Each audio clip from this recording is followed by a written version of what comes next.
आज हम समझेंगे सबसे पहले डेवऑप्स एंड डेवसेकऑप्स। ठीक है। सबसे पहला जो मिसकंसेप्शन होता है वो होता है कि डेवऑप्स कोई टूल है या ग्रुप ऑफ टूल्स है। तो वो सबसे पहले दिमाग से हटा लो। डेवऑप्स क्या होता है? डेवऑप्स एक प्रोसेस है, या कह सकते हो एक वे ऑफ डूइंग थिंग है। ठीक है। मैंने कहा डेवऑप्स क्या है? एक प्रोसेस है, एक मतलब वे ऑफ डूइंग थिंग है। तो किस चीज को करने का एक तरीका है।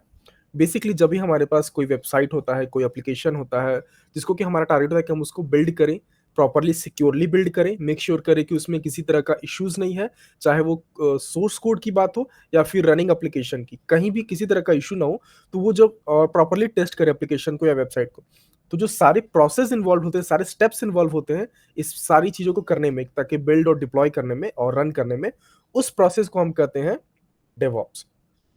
तो सबसे पहले ये क्लियर होना चाहिए कि डेवऑप्स क्या है। डेवऑप्स क्या है? एक प्रोसेस है, एक बेसिकली क्या है, एक फ्लो है। ठीक है। किस चीज का फ्लो है? किसी भी वेबसाइट या एप्लीकेशन को प्रॉपरली बिल्ड करने का, टेस्ट करने का, ठीक है, डिप्लॉय करने का, मॉनिटर करने का, राइट। प्लस उसके बाद भी किसी तरह का मैनेजमेंट टास्क आता है। मैनेजमेंट इन द सेंस कि हमें मेक श्योर करना है कि जो एप्लीकेशन है, वेबसाइट है, वो कॉन्स्टेंटली रन करे विदाउट एनी इशू। ठीक है।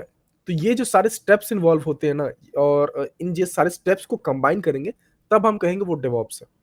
इसमें एक और चीज तुमको फोकस करना है। सबसे पहले हमने ये समझा कि डेवऑप्स क्या है? एक प्रोसेस है, एक फ्लो है। ठीक है। एप्लीकेशन को बिल्ड डिप्लॉय करके मॉनिटर करने का, टेस्ट करने का, वो सारे जो स्टेप्स होते हैं, उन सारे स्टेप्स को हम डेवऑप्स कहते हैं। ठीक है। एक और चीज सबसे जरूरी है जो कि समझना, कि जो फ्लो है, इसमें जो भी स्टेज या जो भी स्टेप्स हम फॉलो कर रहे हैं, इंप्लीमेंट कर रहे हैं, वो फॉलो होने चाहिए बेस्ट प्रैक्टिस के थ्रू। बेस्ट बेस्ट प्रैक्टिस के थ्रू फॉलो इंप्लीमेंट करने का मतलब ये हुआ कि हम कोई भी टास्क कर रहे हैं, अगर एप्लीकेशन को हम बिल्ड कर रहे हैं या डिप्लॉय कर रहे हैं या फिर टेस्ट कर रहे हैं, सिक्योरिटी चेक्स रन कर रहे हैं एप्लीकेशन के अंदर, तो उन्हें हम बेस्ट पॉसिबल वे में करें। ठीक है। ये चीज होनी चाहिए सबसे पहले। तो एक चीज हमने समझा क्लियरली कि डेवऑप्स है, डेवसेकऑप्स क्या है? एक फ्लो है, एक प्रोसेस है। क्या चीज का प्रोसेस है? किसी एप्लीकेशन को प्रॉपरली बिल्ड करना, डिप्लॉय करना, टेस्ट करना, सिक्योरिटी चेक्स उसमें रन करना, मॉनिटर करना, वो सारे स्टेप्स जो है ना, वो डेवऑप्स के अंदर आते हैं। ठीक है। तो डेवऑप्स वो है। ये हम कभी नहीं कहेंगे कि डेवऑप्स कोई एक सिंगल टूल है या ग्रुप ऑफ टूल है। डेवऑप्स बेसिकली एक फ्लो है, एक प्रोसेस है। ठीक है। उसके बाद हम ये समझते हैं कि, हाँ, उसके बाद हम ये समझते हैं डेवऑप्स का जो लिटरल मीनिंग क्या है। डेवऑप्स हमारे पास और क्या है? डेवसेक ऑप्स। इस पे हम थोड़ी देर में आते हैं, पहले डेवऑप्स समझते हैं। दो वर्ड से मिला हुआ है। पढ़ा है हमारा डेवलपमेंट, दूसरा है ऑपरेशंस। ठीक है। डेवलपमेंट किससे रिलेटेड है? जो डेवलपर्स होते हैं, जो सोर्स कोड को लिख रहे हैं, ठीक है, उन सोर्स कोड को जो क्रिएट कर रहे हैं, वो प्रोसेस हमारा होता है डेवलपमेंट में। जब कोड लिखा गया, डेवलपर्स ने कोड को लिख दिया किसी भी एप्लीकेशन या वेबसाइट को, जब कोड हमारे पास लिखे, मतलब रिटन फॉर्मेट में अवेलेबल है, उसके बाद के स्टेप्स होते हैं, क्या स्टेप्स होते हैं उसके बाद? उसके बाद हमें करना होता है, बिल्ड करना होता है, टेस्ट करना होता है, डिफरेंट सिक्योरिटी चेक्स रन करने होते हैं, डिप्लॉय करना होता है, प्लस मॉनिटर करना होता है। तो ये जो स्टेप्स होते हैं ना, ये हमारे आते हैं ऑपरेशंस के अंदर। तो डेवऑप्स सबसे पहले समझो दो चीजों से मिलकर बना है, डेवलपमेंट एंड ऑपरेशंस। डेवलपमेंट वो टास्क होता है जो कि डेवलपर्स करेंगे, mainly focus on writing the source code, right. दूसरा होता है ऑपरेशन, जिसमें कि हम उस जो सोर्स कोड है, डेवलपर सोर्स कोड लिखने के बाद कहाँ पुश करेगा? गिटहब में या गिटलैब में, जो भी वो यूज कर रहे हो प्लेटफॉर्म, वहां पुश करेगा। उसके बाद के जो स्टेप्स इन्वॉल्व होते हैं ना, वो हमारे हैं। हाँ, इसमें मैंने टेस्टिंग को भी यहाँ रखा है। इसके लिए अलग टीम होती है जिसको हम कहते हैं QA team. QA means quality assurance, क्योंकि कोई भी एप्लीकेशन है, वेबसाइट है, उसकी क्वालिटी तुम कैसे मेक श्योर करोगे कि वो अच्छी क्वालिटी का है, उसमें कोई इशूज नहीं है। टेस्टिंग रन करोगे, अलग अलग तरह के टेस्टिंग करोगे, तभी तो उसकी क्वालिटी का पता चलेगा। टेस्टिंग के थ्रू हमें इश्यूज आते हैं, तो उनको रिजॉल्व किया जाएगा। ठीक है। तो ये जो टेस्टिंग की जाएगी अलग अलग तरह की, वो होती है क्यूए के थ्रू। क्यूए टीम होता है, क्वालिटी एश्योरेंस, वो करते हैं। फिलहाल मैंने टेस्टिंग को भी ऑपरेशंस के अंदर ही रखा है, तो जस्ट ये रिमेंबर रखना। ठीक है। तो डेवऑप्स में क्या हुआ? Development and operations. फिर क्वेश्चन है कि डेव से कॉप्स क्यों एग्जिस्ट करता है एक्चुअली में। ठीक है। तो डेव से कॉप्स फर्स्टली फुल फॉर्म है इसका क्या? डेवलपमेंट है, सिक्योरिटी है एंड ऑपरेशंस। तो स्पेसिफिकली आज हम इस टाइम पे स्पेसिफिकली ये टर्म क्यों एग्जिस्ट कर रहा है, सेक क्यों इंक्लूड कर रहे हैं? क्योंकि क्या होता है ना कि लॉन्ग अगो जब डेवऑप्स नहीं था या फिर डेवऑप्स हम यूज़ कर रहे हैं, तो प्रॉपर्ली हम एप्लीकेशन को बिल्ड कर रहे हैं, बेस्ट प्रैक्टिस भी फॉलो कर रहे हैं ताकि सारी चीज़ें अच्छे से हो। लेकिन जो सिक्योरिटी था, वो हमारा एक प्राइमरी कंसर्न नहीं था। हम सिक्योरिटी इंप्लीमेंट कर रहे थे, लेकिन ऐसा नहीं था कि हम हर एक लेवल पे इंप्लीमेंट कर रहे हैं, हर एक स्टेज पे इंप्लीमेंट कर रहे हैं। तो सिक्योरिटी हमारा एक मतलब एक बहुत ही फोकस्ड पॉइंट नहीं था। उसके बाद पता चला कि अगर हम अपने एप्लीकेशन को बेटर बनाना चाहते हैं, मेक श्योर करना चाहते हैं कि वो सिक्योर रहे हर हर हर एक पॉइंट पे, तो उसके लिए हमें सिक्योरिटी पे प्राइमरी फोकस देना होगा और हमें अलग-अलग चीज़ें यूज़ करनी होंगी सिक्योरिटी के पॉइंट ऑफ व्यू से, ठीक है? जनरली कुछ चीज़ें आप लोग जानते होंगे कि सिक्योरिटी में हमारे पास हम टेस्टिंग भी एक तरह का सिक्योरिटी चेक्स है। उसके बाद हमारे पास होते हैं सोनार क्यू, राइट? लेकिन मैंने कहा कि जब सिक्योरिटी को हम एक प्राइमरी फोकस पे रखते हैं कि हमारा एक प्राइमरी कंसर्न है कि हमारा जो एप्लीकेशन है, वेबसाइट है, वो बहुत ही सिक्योर होना चाहिए। तो उसके लिए हम कैसे स्टेप्स ले सकते हैं? पहला चीज़ एक ही समझो ना कि जब सिक्योरिटी प्राइमरी कंसर्न है, तो हमें सिक्योरिटी इंटीग्रेट करना होगा एट एवरी स्टेज, ठीक है? अब देखो मैं एक्सप्लेन करता हूँ कि एवरी स्टेज पे हम सिक्योरिटी कैसे इंप्लीमेंट कर सकते हैं। फर्स्ट लेवल, सबसे पहले क्या होता है ना, सब फर्स्ट लेवल ऑफ सिक्योरिटी क्या होता है? कंपाइलेशन। अभी कंपाइलेशन क्या है? कंपाइलेशन का मीनिंग होता है कि अगर आपके पास एप्लीकेशन का सोर्स कोड है, जो हमारे पास जैसे कि एग्ज़ाम्पल में समझो कि जैसे हमारे पास एक गिटहब रिपॉज़िटरी है, ठीक है? यहाँ पे हमारे पास एक मान लो प्रोजेक्ट है, बोर्ड गेम प्रोजेक्ट है मान लेते हैं, ठीक है? इसमें क्या है एप्लीकेशन का पूरा सोर्स कोड है, तो ऐसी पॉसिबिलिटी हो सकती है कि एप्लीकेशन के अंदर किसी तरह का सिंटैक्स बेस्ड एरर हो। अभी सिंटैक्स बेस्ड एरर क्या है? जैसे कि कहीं पे कॉमा एक्स्ट्रा आ गया या फिर मिस हो गया, कहीं ब्रैकेट एक्स्ट्रा है या कहीं ब्रैकेट मिस हो गया, कहीं जो डिफ़ॉल्ट कीवर्ड्स हैं, उनकी स्पेलिंग मिस्टेक्स है। सो ये सारे क्या हैं? ये सिंटैक्स बेस्ड एरर है। तो जब भी हम एप्लीकेशन को बिल्ड करना चाहते हैं, सबसे पहले हम ट्राई करते हैं कि हम कंपाइलेशन को एग्ज़ीक्यूट करें। उससे क्या होगा कि first level of security implement होगा, तो हमें पता चलेगा कि क्या हमारे सोर्स कोड में कहीं पे सिंटैक्स रिलेटेड एरर्स हैं कि नहीं। अभी क्या होता है जितने अलग-अलग टूल्स हैं ना कंपाइलेशन के लिए, उनके थ्रू तुम्हें ये तो पता चलेगा कि हाँ, सिंटैक्स बेस्ड एरर है, प्लस ये भी पता चल जाएगा कि वो कहाँ पे एरर है और क्या एग्ज़ैक्ट इश्यू है। तो उसके थ्रू हम ना वो इश्यूज़ को फिक्स कर सकते हैं, ठीक है? तो ये क्या हुआ पहले लेवल का हमारा सिक्योरिटी रन हुआ। दूसरे लेवल का सिक्योरिटी चेक्स होता है जिसके लिए हम यूज़ करते हैं टूल गिट लीक्स। अब देखो ये 2 वर्ड से बना है गिट और लीक्स। गिट हमारा हम जानते हैं एक टूल है जो कि सोर्स कोड को मैनेज करता है, राइट? लीक्स क्या है? लीक्स वर्ड का मतलब समझते हो जो कि कुछ लीक हो रहा है। तो अभी ये समझो कि बहुत बार होता है जैसे कि ये हमारा सोर्स कोड है, ठीक है? तो बाय डिफ़ॉल्ट ये एक डेटाबेस यूज़ करता है। तो अगर कोई एप्लीकेशन हमारा डेटाबेस यूज़ कर रहा है तो उसका कुछ यूज़र नेम पासवर्ड होगा, राइट? तो हम ट्राई क्या करते हैं कि जो एप्लीकेशन के यूज़र नेम पासवर्ड्स वगैरह हैं, उनको हम एप्लीकेशन में ना रख के सेपरेटली रखें। फॉर एग्ज़ाम्पल देखो इस एप्लीकेशन के अंदर ये फाइल है एप्लीकेशन.प्रॉपर्टीज़। यहाँ पे देखोगे ये 2 पैरामीटर्स हैं जिनके हमें यूज़र नेम एंड पासवर्ड देने होंगे, राइट? ऐज़ ऑफ नाउ यहाँ पे नहीं है, राइट? बहुत टाइम ये बहुत बहुत चांसेस कभी-कभी होता है कि हम उन पासवर्ड्स को डायरेक्टली हार्ड कोड हमने कर दिया है रिपॉज़िटरी के अंदर। अभी ये समझो कि अगर कोई भी पासवर्ड है या सिक्योरिटी क्रेडेंशियल है, वो तुमने अगर सोर्स कोड के रिपॉज़िटरी पे ही डाल दिया, तो वो एक मेजर मेजर सिक्योरिटी कंसर्न है, राइट? तो वो हमें कैसे पता चलेगा कि हमारे सोर्स कोड में वो है कि नहीं? प्लस ऐसा नहीं है कि सिर्फ़ हम यूज़र और पासवर्ड रख रहे हैं रिपॉज़िटरी में। समटाइम्स होता है कि कुछ डेवलपर्स या तो नए होते हैं या फिर समझो उतना एक्सपीरियंस नहीं होता, उन्हें आइडिया नहीं होता है, तो वो बाय मिस्टेक कुछ एपीआई कीज़ भी डाल देते हैं। एपीआई कीज़ हो गए, कुछ टोकन हो गए। तो अभी समझो कि ये चीज़ें सेंसिटिव है, राइट? इनको हम सोर्स कोड में नहीं रख सकते, क्योंकि रखेंगे तो इश्यू है क्योंकि वो एक एक्सपोज़ हो सकता है। तो हम इन चीज़ों को कैसे पता चले करेंगे कि ये हमारे सोर्स कोड में है कि नहीं? क्योंकि इन्हें हमें नहीं रखना है। तो उसके लिए हम ये टूल का यूज़ करते हैं, ये भी एक सिक्योरिटी टूल है जो कि मेक श्योर करेगा कि आपके रिपॉज़िटरी में कहीं भी सेंसिटिव डेटा नहीं है। चाहे वो यूज़र पासवर्ड हो, एपीआई कीज़ हो, टोकन्स हो, ठीक है? हम फ्यूचर में इनका एग्ज़ाम्पल मैं दिखाऊँगा कि कैसे ये काम करता है। तो ये चीज़ ये हमारा हो गया क्या? सेकंड लेवल का सिक्योरिटी हो गया कि हमें पता चला कि कोई सेंसिटिव डेटा हमने नहीं रखा है। थर्ड हम ये समझते हैं कि और क्या हम सिक्योरिटी इंप्लीमेंट कर सकते हैं। तो अब देखो कोई भी एप्लीकेशन हो ना तो उसके अंदर एक फाइल होती है जिसको कहते हैं डिपेंडेंसी फाइल। जैसे कि जावा में होता है pom.xml, नोड.js बेस्ड एप्लीकेशन में रहेगा पैकेज.json, डॉट नेट में रहेगा सीएस प्रॉज फाइल्स और पाइथन में रहेगा रिक्वायरमेंट.txt। उनमें क्या होता है जैसे pom.xml है तो इसमें देखो एक सेक्शन है डिपेंडेंसीज का। इसमें क्या होता है, डिपेंडेंसीज में मेंशन होती है बेसिकली जो भी लाइब्रेरीज हम यूज करने वाले हैं अपने प्रोजेक्ट को बिल्ड करने में। ठीक है, कोई भी प्रोजेक्ट पे आप काम करोगे, चाहे वो नोड जेएस का हो, पाइथन का हो, डॉटनेट का हो या जावा का हो, उसमें हर जगह अलग अलग तरह की लाइब्रेरीज यूज होती हैं। इन लाइब्रेरीज का अलग अलग काम होता है, जैसे कि एक लाइब्रेरी होगी जो कि जिसका काम होगा बिल्ड करना, एक लाइब्रेरी होगी जिसका काम होगा टेस्टिंग को सपोर्ट करना, एक लाइब्रेरी होगी जिसका काम होगा जार फाइल क्रिएट करना। तो ऐसे अलग अलग बहुत सारी लाइब्रेरीज होती हैं जो कि अलग अलग फंक्शन करती हैं किसी भी प्रोडक्ट के अंदर, राइट। तो अभी देखो, इसमें क्या है कि हम बहुत सारी डिपेंडेंसीज यूज कर रहे हैं, जैसे थाइमलीफ है, फिर स्प्रिंग फ्रेमवर्क है, ठीक है, फिर स्प्रिंग स्टार्टर है, राइट। ऐसे बहुत एच डेटाबेस का है डिपेंडेंसी। तो ऐसे बहुत सारी डिपेंडेंसीज है जो हम अपने प्रोजेक्ट के अंदर यूज करते हैं, ठीक है। तो हम क्या होता है ना, हमें ये फोकस करना है कि चाहिए कि हम जो भी लाइब्रेरीज को यूज कर रहे हैं इनमें भी किसी तरह का इशू ना हो, क्योंकि बहुत बार होता है कि कुछ स्पेसिफिक वर्जन्स में या तो वल्नरेबिलिटीज होती हैं या किसी तरह का इश्यूज रहेगा इन लाइब्रेरीज में।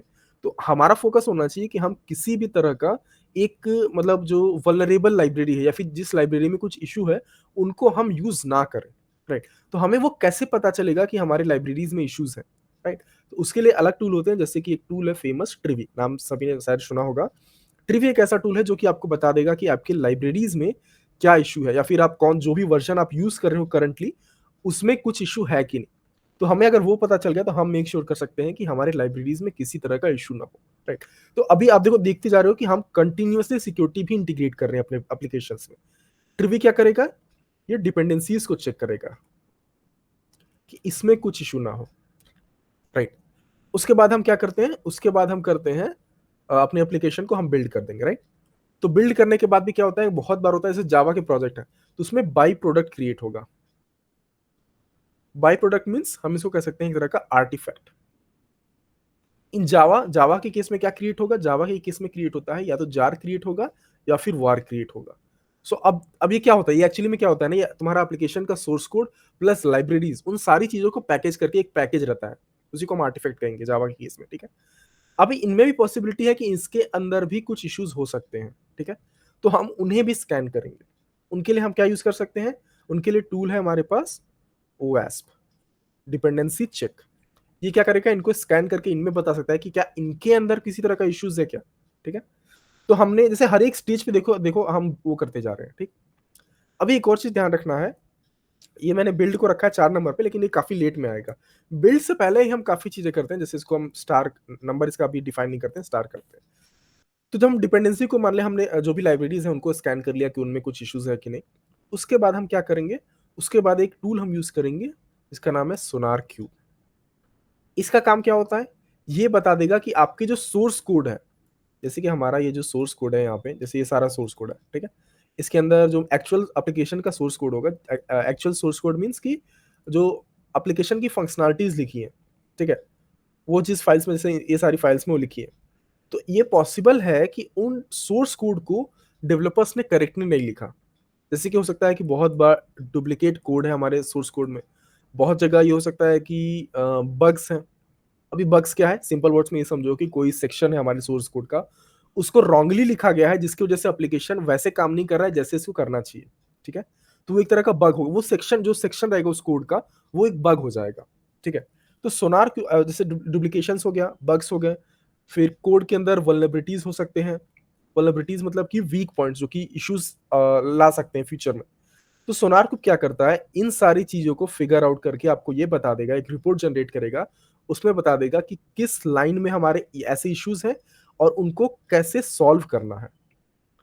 तो ये समझ सकते हो कि अगर हम बिल्ड करने से पहले ही हम सारी चीज़ों को फाइंड कर ले रहे हैं कि किस तरह के बग्स हैं हमारे सोर्स कोड में और उनका सॉल्यूशन भी हमें मिल जा रहा है, तो हम ये मेक श्योर कर सकते हैं कि हाँ, जो क्वालिटी है हमारे एप्लीकेशन का वो बहुत ही बेटर होगा। क्योंकि अगर हमें पता चल गया कि किस सेक्शन किस लाइन में बग है, कहाँ डुप्लीकेशंस हैं, कहाँ अदर इश्यूज हैं सोर्स कोड में, तो और उनका सॉल्यूशन भी मिल रहा है, तो हम बिल्ड करने से पहले ही उनको फिक्स कर सकते हैं, राइट। सो ये भी क्या हुआ, हमारा एक सिक्योरिटी टूल है, बहुत it is one of the मतलब वाइडली यूज्ड टूल है, ठीक है।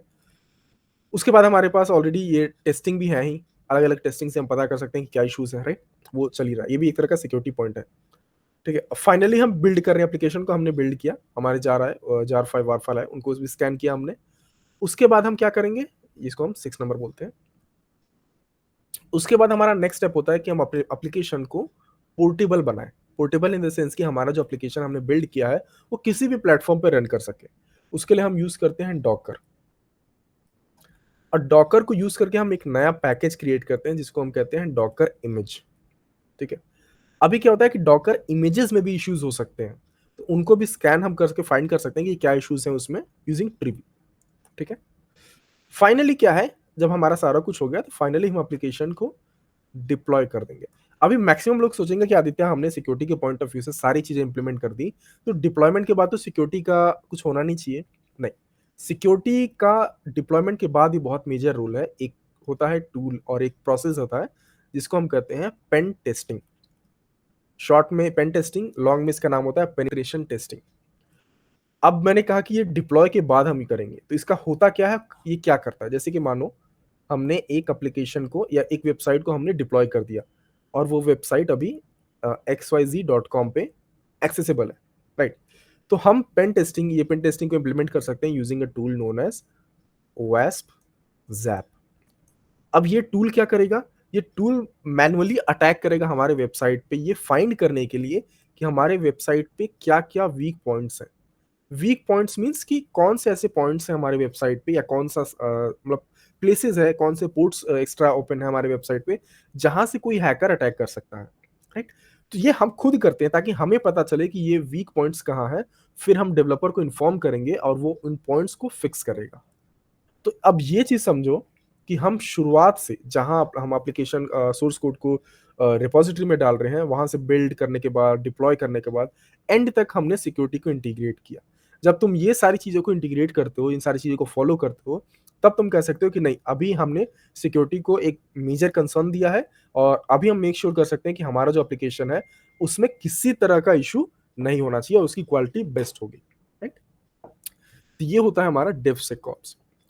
अभी क्या करते हैं, अभी हम समझते हैं, एक सेकेंड।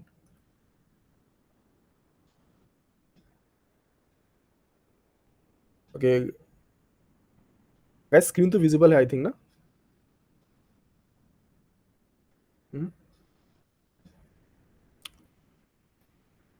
ओके, सो कंटिन्यू करते हैं फिर।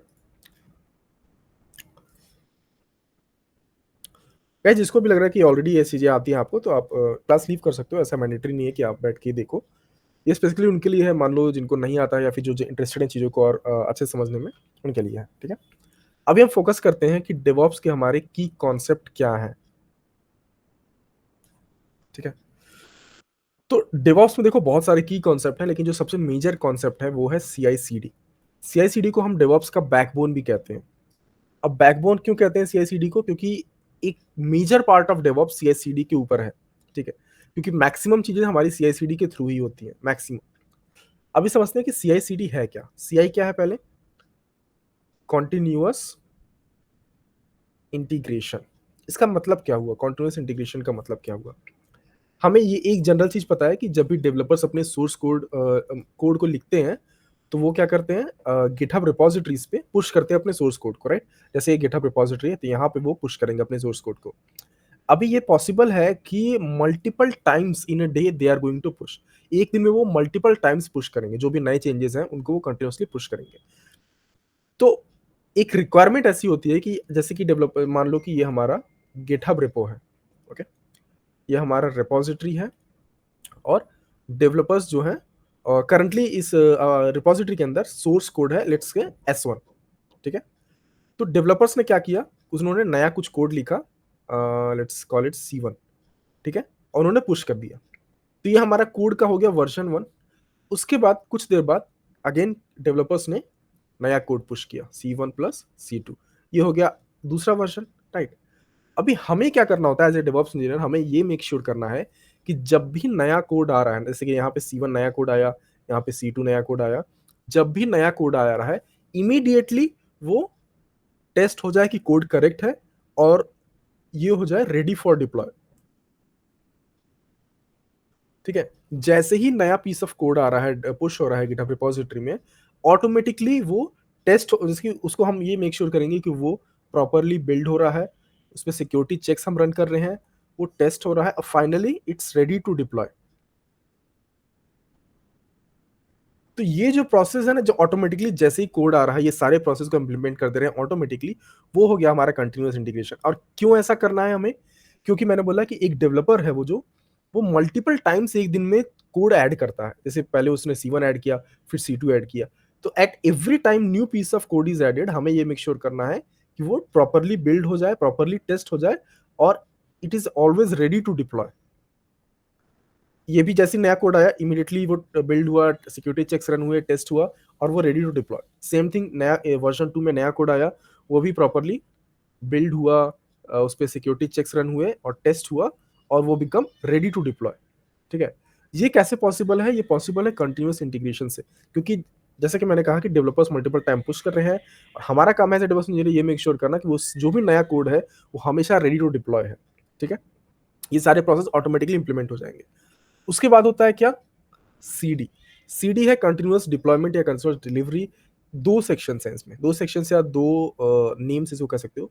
एक है हमारा कंटिन्यूअस डिप्लॉयमेंट, एक है कंटिन्यूअस डिलीवरी। अभी समझो कि इसमें डिफरेंस क्या है। कंटिन्यूअस डिप्लॉयमेंट का मीनिंग है कि जैसे सीआई से क्या हुआ, हमारा कोड टेस्ट हुआ और रेडी टू डिप्लॉय है। अगर जैसे ही वो कंप्लीट हुआ, सीआई प्रोसेस कंप्लीट हुआ और ऑटोमेटिकली डिप्लॉयमेंट हो गया, जो भी जैसे कोई एप्लीकेशन है उसको हम किसी सर्वर पे डिप्लॉय करना चाह रहे हैं, तो वो ऑटोमेटिकली डिप्लॉय हो गया without any kind of intervention from us. हमें किसी तरह का मैनुअल एफर्ट नहीं लगाना पड़ा, इमीडिएटली वो डिप्लॉय हो गया। तो उसको हम कहेंगे कि ये है कॉन्टिन्यूअस डिप्लॉयमेंट। लेकिन अगर ऐसा है कि हमें सीआई मतलब ऑटोमेटिकली इंप्लीमेंट हुआ, code become ready to deploy, लेकिन इसके बाद हमने एक मैनुअल एफर्ट हमारा लगा, मींस कि हमने कोई बटन प्रेस किया या किसी स्पेसिफिक पाइपलाइन पे क्लिक किया कि अब डिप्लॉयमेंट होना चाहिए। ठीक है, तो वहां क्या हुआ? वहां मैनुअल एफर्ट लगा। जब मैनुअली हमने डिप्लॉय किया final deployment to of the application to server, तब हम कहेंगे वो है कंटिन्यूअस डिलीवरी, क्योंकि यहाँ पे मैनुअल एफर्ट लगा और यहाँ पे प्योरली ऑटोमेटिक था। एग्जाम्पल के थ्रू समझते हैं इसको। जैसे हमारे पास एक एप्लीकेशन है, ठीक है, उसका सोर्स कोड हमने गिटहब पे रखा है। ठीक है, पहला सिनेरियो समझते हैं CI/CD, जिसमें कि ऑटोमेटिक है सारा कुछ। ठीक है, इसमें क्या होता है, दो पाइपलाइन हमने क्रिएट किया। एक पाइपलाइन है, इसको हम कहेंगे CI पाइपलाइन। इसमें हमने स्टेजेस क्या ऐड किए हैं? कंपाइलेशन का है, टेस्टिंग का है, जो भी सिक्योरिटी चेक्स है हमारे, ठीक है, बिल्ड का है, प्लस डॉकराइजिंग का है, डॉकर इमेज क्रिएट करने का है। ठीक है, दूसरा पाइपलाइन है हमारा CD pipeline, continuous deployment pipeline. यहां पे क्या है? हमारा फाइनल डिप्लॉयमेंट का है। ठीक है, अभी इस तरह से हमने ये पाइपलाइन सेट किया है कि जैसे ही CI पाइपलाइन कंप्लीट होता है, automatically it will trigger CD pipeline. Means कि, और CI पाइपलाइन कैसे ट्रिगर हो रहा है? वो ट्रिगर हो रहा है गिटहब पे जब भी किसी कोई पुश हो रहा है, गिटहब रिपोजिटरी पे, जैसे कि हमारा ये गिटहब रिपो है, इस पे जब भी नया सोर्स कोड आ रहा है तो वो ऑटोमेटिकली CI पाइपलाइन को ट्रिगर कर रहा है। ठीक है, यहाँ पे ऑटोमेशन है, ट्रिगर किया CI पाइपलाइन के जी, ये सारे स्टेजेस इंप्लीमेंट हुए। जैसे ये स्टेज इंप्लीमेंट हुआ तो फाइनल हमने एक एडिशनल स्टेज ऐड किया है, जिसको हम लेट से कि ट्रिगर नाम दे दिया। इसका काम क्या है? इसका काम है कि CD पाइपलाइन को ऑटोमेटिकली स्टार्ट करना। तो यहाँ पे ये देखो ध्यान से कि यहाँ पे हमें मैनुअल एफर्ट नहीं लगाना है। डेवलपर्स ने पुश किया गिटहब रिपोजिटरी पे, वो पुश CI पाइपलाइन को ट्रिगर करता है, CI पाइपलाइन कंप्लीट होती है, वो CD को ट्रिगर करती है। तो यहाँ हमारा किसी तरह का मैनुअल एफर्ट नहीं लगा, तो यहाँ हम कहेंगे यहाँ है कंटिन्यूअस डिप्लॉयमेंट। ठीक है, सेकंड सिनेरियो में समझो, CI है पाइपलाइन और CD पाइपलाइन है, इसको हमने ऑटोमेट किया है ताकि जैसे ही डेवलपर्स गिटहब रिपोजिटरी पे अपना कोड ऐड करते हैं, वो इमीडिएटली रेडी टू डिप्लॉय होता है। लेकिन जो CD पाइपलाइन है वो प्योरली हमने मैनुअली रखा है कि हम जब तक वो पाइपलाइन को रन नहीं करेंगे मैनुअली, तब तक वो रन नहीं होगा। तो यहाँ पे क्या हो रहा है? यहाँ पे डिप्लॉयमेंट जो है, फाइनल डिप्लॉयमेंट, वो हम मैनुअली कर रहे हैं। तो यहाँ पे होगा कंटिन्यूअस डिलीवरी। ठीक है, ये होता है मेन डिफरेंस दोनों में। हम इस अभी समझते हैं एक और चीज। दूसरा की कॉन्सेप्ट क्या है डेवऑप्स में? ऑटोमेशन। ठीक है, एक हमारा एक और ये होता है प्राइमरी फोकस कि हम जितना ज्यादा मैनुअल एफर्ट और मैनुअल लेबर को कम कर सके, उतना ज्यादा हमारे लिए वो बेनिफिशियल रहेगा। उसके लिए हम क्या यूज करते हैं? ऑटोमेशन। ऑटोमेशन भी बहुत तरह का हो सकता है। जैसे कि एक ऑटोमेशन हुआ तुम्हारा क्रॉन जॉब। अभी क्रॉन जॉब में क्या होता है कि जैसे मान लो तुम्हारे पास कोई स्क्रिप्ट है, ठीक है, स्क्रिप्ट है जिसमें कि तुमने कुछ कमांड्स लिखे हैं, स्पेसिफिक कमांड्स, 1 कमांड 2 कमांड जो भी कमांड लिखे हुए हैं, ठीक है। तुम चाहते हो और लेट्स से कि ये एक स्क्रिप्ट है जो कि बैकअप लेता है किसी स्पेसिफिक फ़ोल्डर का, ठीक है। तो ऑब्वियसली ये बैकअप लेता है, तो हम चाहते हैं कि ये स्क्रिप्ट रेगुलर बेसिस पे चले स्पेसिफिक टाइम पे।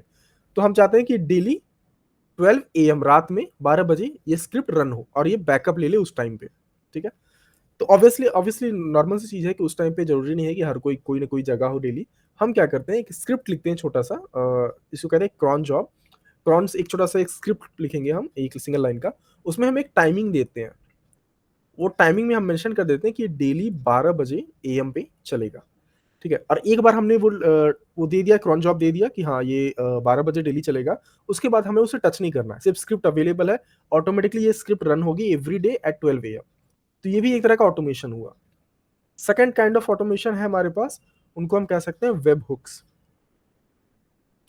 वेब हुक्स में क्या होता है कि जैसे तुम्हारे सीआई और सीडी पाइपलाइंस हैं, ठीक है। तो तुम चाहते हो कि तुम्हारा ऐसे रहे कि जैसे सीआई पाइपलाइन है, फिर सीडी पाइपलाइन है, और सीआई पाइपलाइन कनेक्टेड है हमारे गिटहब से, ठीक है। तो हम क्या करेंगे, गिटहब पे एक वेब हुक सेटअप करेंगे।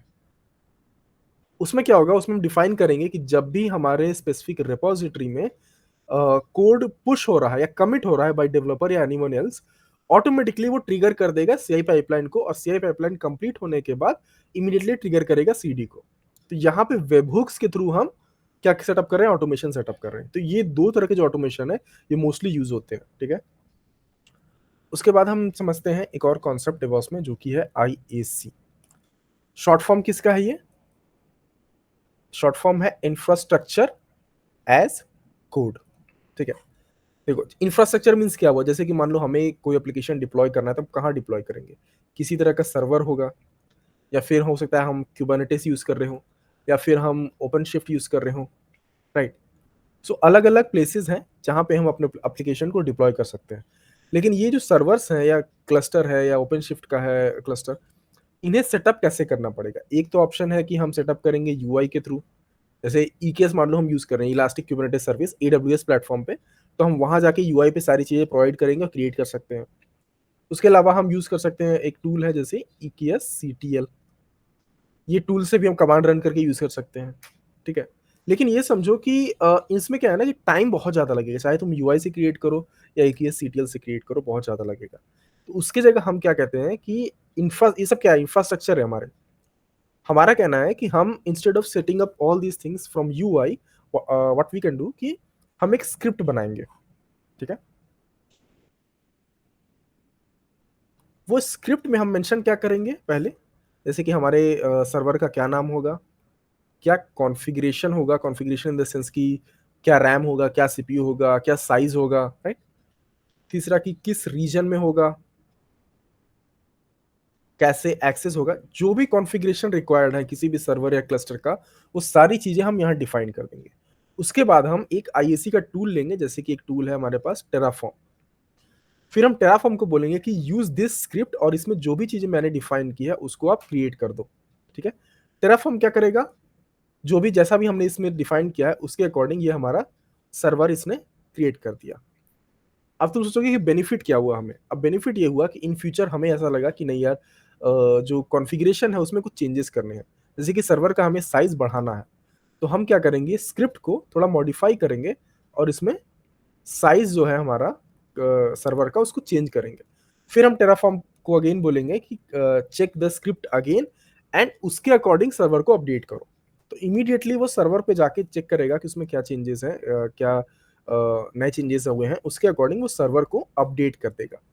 तो इसमें बेनिफिट क्या होगा कि हमें एक्जिस्टिंग सर्वर था, हमें उसमें चेंजेस करने थे, हमने सिर्फ स्क्रिप्ट में डाला और सर्वर पे सेम चीज़ अपडेट हो गया। मेन बेनिफिट इसका ये होता है कि एक इंफ्रास्ट्रक्चर को मैनेज करना बहुत आसान हो जाता है, क्योंकि हमें एक चीज़ क्लैरिटी है कि हम जो भी स्क्रिप्ट में लिखेंगे वही चीज़ हमारे सर्वर पे होगी, ठीक है? मतलब कि हम सर्वर को, जो एक्जिस्टिंग सर्वर है या फिर नया सर्वर है, उसको हम ईज़िली कंट्रोल कर सकते हैं स्क्रिप्ट के थ्रू, कोड के थ्रू। अनदर बेनिफिट क्या है इसका कि जैसे ये स्क्रिप्ट है हमारे सर्वर का, कोई हमारा टीममेट है या कोई अलग प्रोजेक्ट है, उन्होंने बोला कि हमें भी same kind of server create करना है, तो हम क्या करेंगे, बस उन्हें सेम स्क्रिप्ट दे देंगे, ठीक है। उसमें वो कुछ मॉडिफिकेशंस कर सकते हैं, जैसे कि नेम उन्होंने चेंज कर दिया या कुछ और चीज़ें चेंज कर दी, और फिर वे सेम स्क्रिप्ट से खुद का सर्वर वो क्रिएट कर सकते हैं। तो उनके लिए भी अभी सर्वर क्रिएट करना और मैनेज करना बहुत आसान हो जाता है, ठीक है। तो इंफ्रास्ट्रक्चर एज़ कोड बेसिकली इसमें क्या होता है कि तुम जो इंफ्रास्ट्रक्चर बना रहे हो, जैसे कि वर्चुअल मशीन हुआ, तुम चाहे जेनकिन सेटअप करो, तुम कुबरनेटिस क्लस्टर सेटअप करो, ये सारी चीज़ों को तुम सेटअप कर सकते हो कोड में लिख के, कॉन्फ़िगरेशन प्रोवाइड करके। बेनिफिट ये होता है कि वो बहुत ईज़ी हो जाता है मैनेज करना इन क्लस्टर्स को, ठीक है। तो ये की कॉन्सेप्ट है ईसी। उसके बाद हमारे पास की कॉन्सेप्ट है, ये था थर्ड नंबर। फोर्थ की कॉन्सेप्ट है हमारे पास गिट, ठीक है। गिट क्या है? फर्स्टली गिट एक ऐसा टूल है जो आपको हेल्प करता है अपने सोर्स कोड को मैनेज करना। अभी क्वेश्चन है कि हम क्यों गिट को यूज करें, उसका बेनिफिट क्या है? आप समझो कि एक प्रोजेक्ट है, उसमें कितने लोग काम करेंगे? पॉसिबल है कि एक प्रोजेक्ट के अंदर 50 हो, 20 भी हो सकते हैं, बहुत बार होता है कि 10 ही, राइट। इसमें कुछ डेवलपर्स होंगे, कुछ टेस्टर्स होंगे, कुछ अलग अलग डोमेन के लोग होंगे, राइट। तो किसी भी प्रोजेक्ट का मेन कंपोनेंट क्या होता है? उसका सोर्स कोड, एप्लीकेशन का सोर्स कोड। जैसे कि अभी जनरली हम कहाँ रखते हैं, हम गिटहब पे सोर्स कोड को रख रहे हैं, राइट। तो इसमें होता क्या है कि मैंने कहा कि मल्टीपल डेवलपर्स होते हैं, तो आप चाहोगे कि ऐसा तो होना नहीं चाहिए कि एक डेवलपर एक टाइम पे काम करे, बाकी के डेवलपर्स बैठे खाली इंतजार करें कि अच्छा पहला डेवलपर कंप्लीट करे तो मैं करूँ, नहीं। ऐसा हम नहीं चाहते। हम चाहते हैं कि अगर हमारे पास 3 डेवलपर्स हैं, तो तीनों डेवलपर्स सेम टाइम पे अलग-अलग काम जो भी रिक्वायर्ड है उस पे कर सकें। जैसे कि मान लो हमारा प्रोजेक्ट है एक, प्रोजेक्ट 1, क्लाइंट ने बोला कि मुझे प्रोजेक्ट में 3 फीचर्स ऐड करने हैं। पहला, एक ब्लू बटन ऐड करना है, दूसरा फीचर है कि बैकग्राउंड कलर चेंज करना है, तीसरा फीचर है कि हमें एक नया पेज ऐड करना है, राइट। हमारे पास 3 डेवलपर्स हैं, तो हम ये 3 अलग-अलग टास्क हैं, इनको हम डेवलपर्स 1, डेवलपर 2, डेवलपर 3 इन तीनों को असाइन कर देंगे। अभी गिट से होता क्या है कि फर्स्टली ये मेक श्योर करता है कि आपका जो सोर्स कोड है, फर्स्टली वो ट्रैकेबल है। ट्रैकेबल मीन्स कि किसी भी टाइम पे कौन किसने क्या चेंजेस किए, कब चेंजेस किए, क्यों चेंजेस किए, वो सारी इंफॉर्मेशन अवेलेबल रहेगी। प्लस इट अलाउज कि मल्टीपल अगर डेवलपर्स हैं, तो सेपरेटली सारे लोग काम कर सकते हैं without causing any issue, without causing any conflict. किसी के बीच में इश्यूज नहीं आएगा और अलग-अलग डेवलपर्स एक साथ काम कर सकते हैं अलग-अलग चीज़ों पे, सेम सोर्स कोड पे। उसके के बाद क्या होता है कि कोई भी जैसे हमारा सोर्स कोड है, उसमें जब भी नया कोड ऐड होना है, तो वो विदाउट परमिशन ऐड नहीं हो सकता है। उसके लिए प्रॉपर अप्रूवल चाहिए होगा, प्रॉपर रिव्यू चाहिए होगा, तब वो ऐड होगा।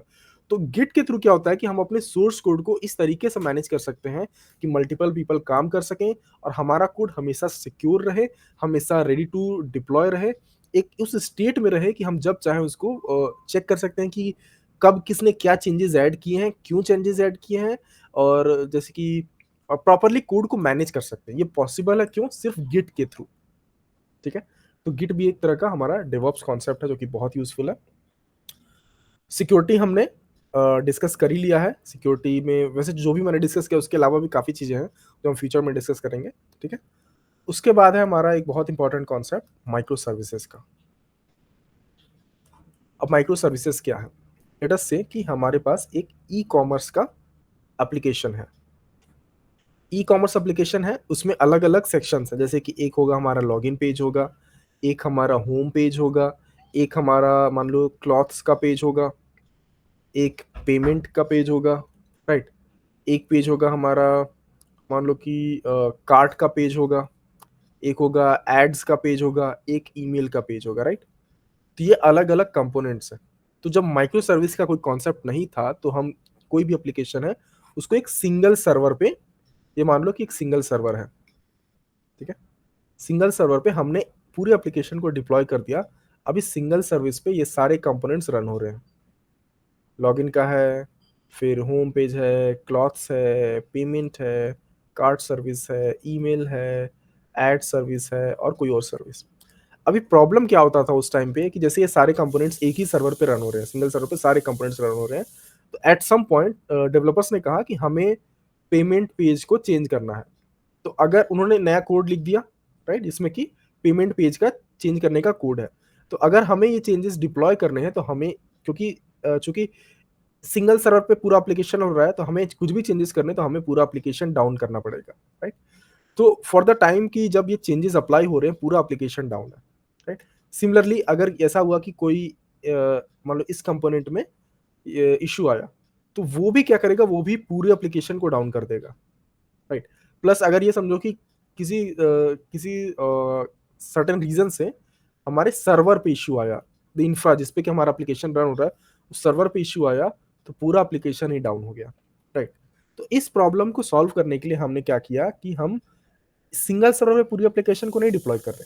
हम क्या करते हैं, पहले तो अलग-अलग कंपोनेंट्स कर देते हैं कि हमारा पेमेंट गेटवे अलग रहेगा, होम पेज अलग रहेगा, लॉगिन पेज अलग रहेगा, कार्ट सर्विस अलग रहेगा। और जब हम डिप्लॉय भी कर रहे हैं इन सारी चीज़ों को, तो सिंगल सर्वर पे नहीं, एक सर्वर पे एक कंपोनेंट ही डिप्लॉय कर रहे हैं। जैसे एक ये सर्वर 1 है, इस पे हमने सिर्फ डिप्लॉय किया लॉगिन का जो भी सेक्शन है। दूसरा सर्वर है, उस पे हमने डिप्लॉय किया होम पेज। तीसरा सर्वर है, उस पे हमने सिर्फ पेमेंट गेटवे का डिप्लॉय किया S3, ठीक है, सर्वर 3। बेनिफिट क्या होता है इसमें हमें, जैसे कि हमें सिर्फ चेंजेस करने हैं पेमेंट गेटवे पे, तो हम क्या करेंगे, इस सर्वर को डाउन करेंगे, इस पे नया चेंजेस डिप्लॉय करेंगे और वापस से इसको अप लाएंगे, ठीक है। तो इसमें बेनिफिट ये हुआ कि मीनवाइल ये जो कंपोनेंट्स अपग्रेड हो रहा था या चेंज हो रहा था, उस टाइम भी हमारे अदर कंपोनेंट्स जो हैं एप्लीकेशन के, वो रनिंग में है, क्योंकि वो सर्वर सारे अलग अलग सर्वर्स रन हो रहे हैं। तो सर्वर जब 2 चल रहा है तो होम पेज भी विजिबल ही होगा, सर्वर 1 चल रहा है लॉगिन भी पॉसिबल होगा, राइट? सर्वर 3 डाउन होगा तो ये पेमेंट नहीं हो पाएगी उस टाइम, बट ये है कि एप्लीकेशन हमारा अभी अप एंड रनिंग है। तो इस तरीके से जब हम सेपरेटली डिप्लॉय करते हैं हर एक कंपोनेंट को सेपरेट सेपरेट सर्वर्स पे, बेनिफिट ये होता है कि क्रैश के चांसेस बहुत कम हो जाते हैं, ठीक है।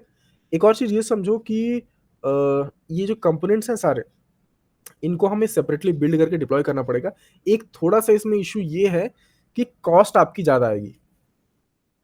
क्यों कॉस्ट आएगी ज़्यादा? क्योंकि समझ सकते हो कि अगर एक ही कंपोनेंट सेपरेट सर्वर्स पे हम डिप्लॉय कर रहे हैं, तो ऑब्वियसली है कि cost in comparison to deploying the application in single server, उसके कंपैरिज़न में कॉस्ट उसकी ज़्यादा आएगी, क्योंकि जहाँ हम पहले 1 सर्वर यूज़ कर रहे थे, अभी हमें क्या यूज़ करना पड़ेगा, 10 सर्वर, सारे अलग-अलग कंपोनेंट्स के लिए। तो कॉस्टिंग ज़्यादा आएगी, लेकिन हाँ, ये कॉस्ट वेरिएबल रहता है, क्योंकि ये मेक श्योर करेगा कि किसी तरह का क्रैश नहीं हो रहा है एप्लीकेशन में, राइट? तो इस वजह से हम माइक्रो सर्विस यूज़ करते हैं। अभी एक और चीज़ ये समझो, मेन बेनिफिट वैसे हैं बहुत सारे, लेकिन एक्चुअली में मतलब फ़ोकस करके तुम देखोगे, तुमको लगेगा कि डेवऑप्स का जो बेनिफिट है, 1-2 है, उसके अराउंड सारे उन्होंने घुमाए हैं। सबसे पहला क्या बेनिफिट है? Faster time to market. ये समझो कि हमारा कोई एप्लीकेशन है। अब मैंने बताया था सीआई और सीडी। सीआई में क्या था कि जैसे ही नया कोड आ रहा है किसी भी नए फीचर का, इमीडिएटली उसे हम बिल्ड करके टेस्ट कर रहे हैं प्रॉपरली, राइट? इमीडिएटली वो रेडी हो रहा है डिप्लॉयमेंट के लिए। तो इससे एक्स्ट्रा टाइम नहीं लग रहा है डिप्लॉयमेंट के। जैसे नया कोड आया, वो हम सीधे कह सकते हैं कि हाँ, वो एप्लीकेशन रेडी टू डिप्लॉय है। तो इससे क्या होता है कि अगर हमारे पास मल्टीपल चेंजेस करने हैं, हम इमीडिएटली करके डिप्लॉय कर सकते हैं। मतलब मार्केट में हम अपने एप्लीकेशन को डिलीवर कर सकते हैं बहुत ही कम टाइम में। दूसरा क्या है कि जो भी इश्यूज़ हैं, उनको हम अर्ली स्टेज में फाइंड कर सकते हैं। जैसा मैंने बताया कि अलग-अलग सिक्योरिटी टूल्स हैं, उन सभी को अगर हम यूज़ कर रहे हैं कंटीन्यूअसली साथ-साथ, तो बेनिफिट ये है कि अर्ली स्टेजेस में ही, डिप्लॉयमेंट से बहुत पहले ही, बिल्ड से भी बहुत पहले हमें सारे इश्यूज़ का पता चल जाएगा, जिससे कि हम ये मेक श्योर कर सकते हैं कि वो इश्यूज़ रिज़ॉल्व हो जाए, ठीक है? उसके बाद क्या है? उसके बाद ये है कि जो भी न्यू फीचर्स हैं एप्लीकेशन में, वो बहुत जल्दी डिप्लॉय हो जाते हैं। अगेन क्यों डिप्लॉय हो रहे हैं? क्योंकि हम इमीडिएटली, हमेशा हमारा जो भी कोड है, हमेशा रेडी टू डिप्लॉय है, ठीक है? अभी ये देखो सेम चीज़ हुआ, ये चीज़। तो इसी तरह से बस ये समझो कि मेन जो है ना, ये 2 मेन है, ठीक है? Faster time to market, early stage. ये भी कह सकते हैं कि सिक्योरिटी का बहुत वो है कि जब हम डेवऑप्स को फॉलो करते हैं प्रॉपर्ली, तो सिक्योरिटी के पॉइंट ऑफ व्यू से हमारा एप्लीकेशन, हम मेक श्योर करते हैं कि वो बेटर क्वालिटी का है ऑलवेज़। अब बेटर क्वालिटी का अगेन कि अर्ली स्टेज अगर बग्स आपको मिल जा रहे हैं, तो आप मेक श्योर करोगे कि वो सारे इश्यूज़ को रिमूव करो और फिक्स करो, ताकि जो क्वालिटी है वो बेटर रहे, ठीक है? ये सारे बेनिफिट्स होते हैं। अभी एक चीज़ समझते हैं हम, एक प्रॉपर वर्क फ्लो। किसी भी कंपनी में जब डेवऑप्स का काम होता है, तो वो किस तरीके से होता है? वर्कफ्लो से पहले, सबसे पहले समझो एनवायरनमेंट क्या होते हैं। अभी हमने ये डिस्कस किया कि हम एप्लीकेशन को बिल्ड करेंगे, डिप्लॉय कर देंगे। क्या हम ऐसा करते हैं कि डायरेक्टली हमने डिप्लॉय किया और पब्लिक को वो एक्सेसिबल है? ऐसा होता है? नहीं। हम क्या करते हैं, हमारे पास मल्टीपल इन्वायरमेंट होते हैं, जैसे कि एक हुआ डेव इन्वायरमेंट, क्यूए इन्वायरमेंट, अब इन्वायरमेंट हम एक्सप्लेन करता हूँ, पीपीडी, प्रॉड और डीआर। इन्वायरमेंट को एक तरह से तुम ये समझो कि जैसे कि मान लो क्यूबरनेटिस पे हम डिप्लॉय कर रहे हैं, ठीक है? तो हमारे पास ये 5 अलग-अलग क्यूबरनेटिस क्लस्टर अवेलेबल हैं जिन पे हम डिप्लॉय करेंगे। अब क्वेश्चन है कि 5 अलग-अलग क्यों?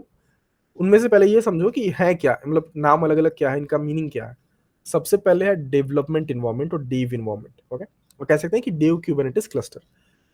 जो भी नया डेवलपमेंट होता है, नया डेवलपमेंट मीन्स कि क्लाइंट ने कहा कि जैसे ज़ोमैटो का एप्लीकेशन है, तो क्लाइंट ने कहा कि मुझे एप्लीकेशन पे कुछ नए फीचर्स चाहिए। उसने फीचर्स बता दिया, तो नए फीचर्स को डेवलप डेवलप किया जाएगा, कोड लिखा जाएगा। तो जैसे ही कोड लिखा हुआ है, उनको जब टेस्ट करने की बात आएगी, तो वो टेस्टिंग होगी डेव एनवायरनमेंट में या डेवलपमेंट एनवायरनमेंट में। यहाँ पे डेवलपमेंट होता है और ये सबसे लोवेस्ट एनवायरनमेंट है, ठीक है? तो जब हम डेव एनवायरनमेंट में एप्लीकेशन को डिप्लॉय करते हैं, तो यहाँ पे ये फोकस नहीं होता है हमारा कि सिक्योरिटी है कि नहीं। यहाँ पे मेन फोकस ये होता है कि एप्लीकेशन का जो नया कोड है, नए फीचर का कोड है, क्या वो सही से चल रहा है कि नहीं, ठीक है? उसके बाद हम डिप्लॉय करते हैं क्यू एनवायरनमेंट में, इसको कह सकते हैं क्वालिटी एश्योरेंस, ठीक है? यहाँ पे डिप्लॉय करने का मकसद ये होता है कि जो भी सिक्योरिटी रिलेटेड इश्यूज हैं, वो रिजॉल्व हो जाए। तो क्यूए पे जैसे हमने डिप्लॉय किया, टेस्टिंग टीम अपना डिप्लॉयड एप्लीकेशन पे टेस्टिंग रन करेंगी, पेन टेस्टिंग होगा, अलग अलग चीजें होंगी। तो जो भी बग्स फाइंड आउट होंगे या जो भी अलग इश्यूज फाइंड आउट होंगे, उनको रिजॉल्व किया जाएगा यहाँ पे, ठीक है? रिजॉल्व होने के बाद फिर हम डिप्लॉय करते हैं पीपीडी। पीपीडी का मतलब होता है प्री प्रोडक्शन। ये पीपीडी है, ये है प्रोडक्शन। प्रोडक्शन कौन सा इन्वायरमेंट है? प्रोडक्शन वो इन्वायरमेंट है जहां पे अब अगर आप डिप्लॉय कर रहे हो एप्लीकेशन, तो फिर पब्लिक को एक्सेसिबल रहेगा एप्लीकेशन, ओके? समझो कि जैसे अमेजन है, जोमेटो है, तो पब्लिक कहाँ एक्सेस कर रहा है? तो एप्लीकेशन पे एक्सेस कर रहा है अपने फोन पे या फिर www.amazon.com, राइट? तो वो क्या है? वो लाइव इन्वायरमेंट है, वो पब्लिक के लिए अवेलेबल है। तो वहां पे डिप्लॉय करने से पहले हम मेक श्योर करते हैं कि किसी तरह का कोई इश्यू ना रह जाए। तो प्रोडक्शन से पहले प्री प्रोडक्शन है। अब प्री प्रोडक्शन में देखो, डिप्लॉय जब हम करने जा रहे हैं, तब तक क्या चीजें हो चुकी हैं? प्रॉपर कोड लिखा जा चुका है, सारे इश्यूज फिक्स हो चुके हैं, राइट? तो हम पीपीडी पे डिप्लॉय करेंगे। पीपीडी और प्रोडक्शन का जो इन्वायरमेंट का कॉन्फ़िगरेशन होता है, जैसे कि समझो जो भी इसका साइज़ है, जो भी यहाँ पे जो कुबरनेटिस क्लस्टर है, उसका साइज़ है, सेम साइज़ यहाँ पे होगा। जो भी कॉन्फ़िगरेशन इसका है, सेम यहाँ होगा। प्री प्रोडक्शन क्यों ऐसा होता है, सेम क्यों है? ताकि हम ये देख जान सकें, मतलब फाइंड आउट कर सकें कि जब हम अपने एप्लीकेशन को पब्लिक के लिए डिप्लॉय करेंगे, जहाँ पब्लिक एक्सेस करेगी, तो कैसा बिहेव करेगा एप्लीकेशन। तो वो चीज़ हम टेस्ट करने के लिए डिप्लॉय करते हैं एक सिमिलर इन्वायरमेंट में, जिसका configuration same as production environment है। तो यहाँ पे हम प्रॉपर्ली टेस्ट करेंगे कि एप्लीकेशन वो कैसे काम कर रहा है, कैसे बिहेव कर रहा है। यहाँ पे जब सारी चीज़ें पास होती हैं कि हाँ, application is ready to deploy है, तब हम फाइनली इसको डिप्लॉय करेंगे एक लाइव इन्वायरमेंट में, जहाँ पे जो भी टारगेट ऑडियंस है उसकी, जैसे कि ज़ोमैटो की टारगेट ऑडियंस हम है, ठीक है? तो हम उसको एक्सेस कर सकें, ठीक है? फाइनल है डीआर इन्वायरमेंट। डीआर इन्वायरमेंट होता है डिज़ास्टर रिकवरी। अगर तुमने प्रॉड पे डिप्लॉय किया है, जनरली प्रॉड में इश्यूज नहीं आते हैं। क्यों नहीं आएंगे? क्योंकि प्रॉड पे डिप्लॉय करने से पहले हम बहुत सारे इन्वायरमेंट पे डिप्लॉय कर रहे हैं, मेनली 3 इन्वायरमेंट पे। तो यहाँ पे हम मेक श्योर कर रहे हैं कि किसी तरह का कोई इशू नहीं रहेगा, राइट? तो प्रॉड पे जब हम डिप्लॉय करेंगे तो कोई इशू आना नहीं चाहिए, लेकिन बहुत बार होता है कि कुछ ग्लोबल कंसर्न्स, ग्लोबल इश्यूज होते हैं कुछ। जैसे ये ग्लोबली कोई लाइब्रेरी है जो कि कुछ इशू हुआ, तो हमारा एप्लीकेशन उससे अफेक्ट हो सकता है। तो जनरली प्रॉड इन्वायरमेंट में ऐसे इश्यूज आ सकते हैं, राइट? तो जब ऐसे इश्यूज आते हैं, तो डेवलपर्स इमीडिएटली कोड को फिक्स करने का ट्राई करता है। मीनवाइल जब डेवलपर उसको फिक्स कर रहा है, तो हमें, अगर डेवलपर उस पे काम कर रहा है, तो ऑब्वियस सी चीज है कि वो डाउन जाएगा, राइट? तो जब तक वो डाउन जाएगा, उससे हम पहले क्या श्योर करते हैं कि डीआर पे हम डिप्लॉय करें, और जो हमारा पब्लिक है, जो टारगेट ऑडियंस है, इनिशियली यहाँ पे एक्सेस कर रहा था, तो जब तक ये फिक्स हो रहा है, तो हम इसको रीडायरेक्ट कर दें यहाँ पे। बेनिफिट ये हो रहा है कि हमारा एप्लीकेशन डाउन नहीं जा रहा है कभी, ठीक है? या फिर जा भी रहा है तो बहुत शॉर्ट टाइम पीरियड के लिए जा रहा है। अब ये हमारे हो गए 5 इन्वायरमेंट। क्यों 5 इन्वायरमेंट है? अगेन शॉर्ट में समराइज़ करता हूँ। डेव इन्वायरमेंट है, डेवलपमेंट, जो भी नया फर्स्ट टाइम डेवलपमेंट हो रहा है नए फीचर्स का, यहाँ पे होगा। क्यूए इन्वायरमेंट है, जहाँ पे हम डिप्लॉय करेंगे फॉर फाइंडिंग आउट कि किसी तरह का बग्स, किसी तरह का इश्यूज़ नहीं है एप्लीकेशन में। प्री प्रोडक्शन है, प्रोडक्शन इन्वायरमेंट के सिमिलर, ताकि हम देख सकें कि जब हमारा एप्लीकेशन लाइव इन्वायरमेंट पे जाएगा, वो कैसे बिहेव करेगा। उसके बाद है हमारा प्रोडक्शन, जो कि लाइव इन्वायरमेंट, जहाँ पे अगर हम डिप्लॉय करते हैं तो पब्लिक एक्सेसिबल रहेगा। उसके बाद है हमारा डीआर इन्वायरमेंट। डीआर इन्वायरमेंट क्यों है? डीआर इन्वायरमेंट एग्जिस्ट करेगा तब और यूटिलाइज होगा तब जब हमारा प्रोडक्शन डाउन होगा। ठीक है, ये हुआ। अभी हम समझते हैं एक प्रॉपर फ्लो कि कैसे ये CI/CD में क्या स्टेजेस हैं और कैसी कैसे सारी चीजें होती हैं। ठीक है, तो कंसीडर करो कि हमारे पास एक एप्लीकेशन है, सॉरी एक एप्लीकेशन है। ठीक है, उसमें हमारे पास 3 कंपोनेंट्स हैं। एक है हमारा फ्रंट एंड, एक है हमारा बैक एंड, एक है डेटाबेस। राइट, और ये करंटली डिप्लॉयड है। तो अभी इसमें क्या होता है कि क्लाइंट हो सकता है कहेगा कि मुझे चेंजेस चाहिए। क्या चेंजेस चाहिए? उसने कहा कि यूआई पे मुझे एक नया बटन चाहिए जिसका कुछ फंक्शनैलिटी हो, सर्टेन कुछ काम के लिए। ठीक है, ये क्लाइंट ने कह दिया। क्लाइंट अब क्या करेगा? वो एक टिकट रेस करेगा, या तो क्लाइंट रेस करेगा या फिर मैनेजर रेस करेगा। ठीक है, ये होता है जीरा टिकट। और इस टिकट के अंदर ये मेंशन रहेगा कि क्या चेंजेस हमें चाहिए, जो भी यूआई पे चेंज चाहिए, बटन चाहिए, जो भी, वो उसका डिस्क्रिप्शन रहेगा। तो टिकट जब रेज हो गया तो कोई डेवलपर होगा जो कि इस टिकट को अपने नाम पे लेगा, वो असाइन करेगा। ठीक है, डेवलपर इस टिकट को अपने नाम पे असाइन करने के बाद क्या करेगा? उस पे जो भी लिखना है कोड, जो भी फंक्शन का, जो भी बटन का कोड है, उस कोड को वो राइट करेगा अपने लोकल मशीन पे, अपने लैपटॉप पे। ठीक है, फिर उसको अपने लैपटॉप पे ही लोकली टेस्ट भी करेगा कि क्या ये कोड काम कर रहा है कि नहीं। जब वो कोड काम करेगा प्रॉपरली तो डेवलपर क्या करेगा? उस कोड को अपना गिटहब पे या गिटलैब जिस जो भी वो लोग यूज कर रहे हैं उस पर पुश करेगा। ठीक है, पुश करेगा। वो भी पुश जो भी होगा ना, वो प्रॉपर अप्रूवल के बाद, अप्रूवल इन द सेंस कि डेवलपर्स ने कोड लिख दिया, उसने लोकली टेस्ट किया, वो काम कर रहा है। फिर वो एक अप्रूवल टाइप है, एक समझो PR रिक्वेस्ट करेगा। PR मीन्स पुल रिक्वेस्ट, एक तरह का प्रोसेस होता है जिससे कि जो भी नया कोड है उसको तुम ऐड कर सकते हो या मर्ज कर सकते हो। तो PR रेस करेगा, उसमें कोई आर्किटेक्ट होगा तुम्हारे प्रोजेक्ट का जो कि रिव्यू करेगा चेंजेस को, और रिव्यू करने के बाद उन चेंजेस को वो ऐड करेगा। ठीक है, अप्रूव करेगा तो वो चेंजेस पुश हो जाएंगे। जब पुश हो जाएंगे फिर हमारा काम शुरू होगा, किसका? डेवऑप्स का। अभी देखो, सर्टेन सिनारियोज में हो सकता है कि हमने कंप्लीटली ऑटोमेटिक किया हो, सर्टेन सिनारियोज में हो सकता है कि हमने मैनुअल किया है। CI तो हम ऑटोमेटिक ही रखेंगे, CD डिपेंड करता है कि हम कहाँ डिप्लॉय करें। जैसे कि डेवलपमेंट इन्वायरमेंट है, लोअर इन्वायरमेंट है, तो लोअर इन्वायरमेंट में अगर किसी तरह का इशू भी होता है तो वो इंटरनल है। ठीक है, तो उसके लिए हमें ज़्यादा कंसर्न नहीं होना है। तो इस केस में जब हम लोअर इन्वायरमेंट पे डिप्लॉय कर रहे हैं, उस पर हम फोकस करते हैं कि ऑटोमेटिक ही कर दे CD भी। राइट, अभी हम समझते हैं। अब मैं देखो, इन्वायरमेंट वाइज मैं पाइपलाइन नहीं बता रहा हूँ, मैं एक जनरल पाइपलाइन बता रहा हूँ जिसमें कि हमारे सारे स्टेजेस होंगे। तो इन तुमको ये चीज ध्यान रखनी है कि ये जो स्टेजेस हैं, सेम स्टेजेस को एक्सप्लेन तुम कर सकते हो इंटरव्यूज में। हमारे पास 2 पाइपलाइन होंगी। ठीक है, एक होगा हमारा फ्रंट एंड के लिए, एक होगा बैक एंड के लिए। ठीक है, स्टेजेस दोनों में सेम होंगी, स्टेजेस इसमें भी जो होगा सेम स्टेज इधर भी होगा। अभी समझते हैं स्टेजेस क्या क्या होंगे। सबसे पहले क्या स्टेज होगा हमारा? सबसे पहले होगा गेट चेकआउट। गिट चेकआउट क्या है? जैसे कि अगर हम कोई टूल यूज कर रहे हैं CI/CD परफॉर्म करने के लिए, तो उस टूल को ये सारा कोड चाहिए होगा, तभी वो इसको यूज करके बिल्ड करेगा, डिप्लॉय जो बिल्ड करेगा। राइट, तो उसके लिए क्या होगा? Git checkout. गिट चेकआउट में क्या होता है? जैसे कि मान लो हम जेनकिंस यूज कर रहे हैं। ठीक है, तो जेनकिंस के अंदर हम एक लोकल कॉपी क्रिएट करेंगे सोर्स कोड का जो कि गिटहब पे है, ताकि जेनकिंस उस लोकल कॉपी को यूज कर सके बिल्डिंग और जो भी स्टेजेस हैं उनके लिए। ठीक है, सबसे पहले हुआ गिट चेकआउट। उसके बाद हम क्या करेंगे? उसके बाद हम परफॉर्म करेंगे कंपाइलेशन। कंपाइलेशन में क्या होता है? कंपाइलेशन में ये हम फाइंड आउट करते हैं कि क्या सोर्स कोड में, गिटहब पे जो सोर्स कोड है उसमें किसी तरह का सिंटैक्स बेस्ड एरर है क्या। सिंटैक्स बेस्ड एरर मींस कि कोई कॉमा मिस्ड है, कोई एक्स्ट्रा ब्रैकेट है या ब्रैकेट मिसिंग है, उस तरह की चीजें। उसके बाद हम क्या करेंगे? डिपेंडेंसीज को डाउनलोड करेंगे। डिपेंडेंसीज को डाउनलोड करना मीन्स जो भी लाइब्रेरीज हमें रिक्वायर्ड हैं उनको हम डाउनलोड करेंगे। ठीक है, उसके बाद हम क्या करेंगे? रन करेंगे गिटलिक्स। गिटलिक्स क्या चेक करेगा? ये देखिएगा कि क्या हमारे रिपोजिटरी पे कोई सेंसिटिव डेटा है क्या। सेंसिटिव डेटा होगा तो वो आपको इन्फॉर्म कर देगा कि हाँ, यहाँ पे सेंसिटिव डेटा इस फाइल में इस लाइन पे है, काइंडली रिमूव इट। ठीक है, उसके बाद हम क्या करेंगे? जो डिपेंडेंसीज हमारे प्रोजेक्ट में यूज हो रही हैं, जो लाइब्रेरीज यूज हो रही हैं, उनको स्कैन करना, तो उसके लिए हम यूज कर सकते हैं ट्रिवी। ट्रिवी फाइल सिस्टम स्कैन और ट्रिवी डिपेंडेंसी स्कैन। ठीक है, ये फाइंड आउट करेगा कि जो भी डिपेंडेंसीज यूज हो रही हैं क्या वो वल्नरेबल है या किसी तरह का इश्यूज है उसमें। ठीक है, उसके बाद हम क्या करेंगे, यूनिट टेस्ट को एग्जीक्यूट करेंगे।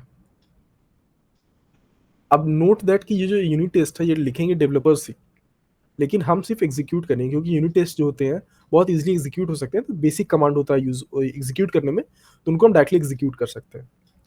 उसके बाद हम क्या करेंगे, उसके बाद हम रन करेंगे सोनार क्यूब एनालिसिस। अब इस सोनार क्यूब एनालिसिस ये फाइंड आउट करता है कि क्या किसी तरह का बग्स है, मतलब सोर्स कोड में जो इश्यूज है, issues means code related issues, bugs, vulnerabilities, code smell, duplications, वो सारी चीजें सोनार क्यूब एक रिपोर्ट में जनरेट करके दे देगा। तो जो रिपोर्ट आई हमारी सोनार क्यूब के थ्रू, उस रिपोर्ट को यूज करके हम ये चेक करेंगे कि क्वालिटी कैसा है। अब ये एक तुम चीज सोचोगे कि क्वालिटी हम मेजर कैसे करेंगे कोड का। ये समझो कि हमने एक थ्रेशोल्ड सेट किया है। थ्रेशोल्ड मीन्स हमने एक कंडीशन सेट किया है कि हमारा जो फाइनल कोड होगा उसमें 0 बग्स होंगे, मैक्सिमम 1 डुप्लीकेशन हो सकते हैं, राइट। ऐसे कुछ कंडीशंस हमने तैयार की हैं। ठीक है, और ये कंडीशंस जो भी हैं हमने सोनार क्यूब में ऐड कर दिया है। तो जो सोनार क्यूब एनालिसिस के बाद क्वालिटी चेक होगा, वो कैसे होगा, इस कंडीशंस के कंपेयर करके। यहाँ पे जो भी रिपोर्ट आया उस रिपोर्ट में तो मेंशन होगा कि कितना बग्स हैं, कितना डुप्लीकेशंस हैं। तो हम चेक करेंगे ऑटोमेटिकली, हमारा जो टूल है CI/CD टूल जैसे कि जेनकिंस, वो चेक करेगा कि क्या रिपोर्ट में जो इन्फॉर्मेशन है प्लस जो हमने थ्रेशोल्ड सेट किया है उसमें क्या डिफरेंस है। जैसे कि अगर जो फाइनल रिपोर्ट आया सोनार क्यूब एनालिसिस से, उसमें दिखा हमें कि 10 बग्स अभी भी हैं, तो हम नहीं कह सकते हैं और नहीं यूज कर सकते हैं इस कोड को मतलब डिप्लॉयमेंट के लिए, क्योंकि इन बग्स को रिजॉल्व करना होगा। ठीक है, तो ये चीज होगा, क्वालिटी चेक यहाँ पे होगा। इसके बाद क्या होगा, एक सेकेंड, इसके बाद क्या होता है, इसके बाद होगा तुम्हारा बिल्ड। हम एप्लीकेशन को बिल्ड करेंगे और जो भी आर्टिफैक्ट मिलेगा, जो कि अगर हम जैसे कि अब जावा बिल्ड कर रहे हो, जावा बेस्ड प्रोजेक्ट, तो उसमें जार या वॉर फाइल मिलेगा ही मिलेगा, तो वो मिलेगा। प्लस अगर आप जैसे नोट जेएस के प्रोजेक्ट्स को बिल्ड कर रहे हो तो उसमें डिफरेंट सिनारियोज होता है, उसमें कुछ I think bundle dot GS file कुछ जनरेट होता है, तो वो कुछ फाइल जनरेट होंगी जब आप बिल्ड करोगे तो। ठीक है, तो हम बिल्ड करेंगे। बिल्ड के बाद क्या होता है, जो पैकेज जनरेट हुआ उसके भी हो सकता है कि मल्टीपल टाइम्स अगर हम उसको बिल्ड कर रहे हैं नए नए पीसेस ऑफ कोड से, तो उसका अलग अलग वर्जन आएगा, राइट। तो उन वर्जन को हम कहाँ रखेंगे, उसके लिए हमारे पास है नेक्सस। जैसे कि हमारे पास हमने फर्स्ट टाइम रन किया, जार मिला, राइट, लेट्स कॉल की 1.jar।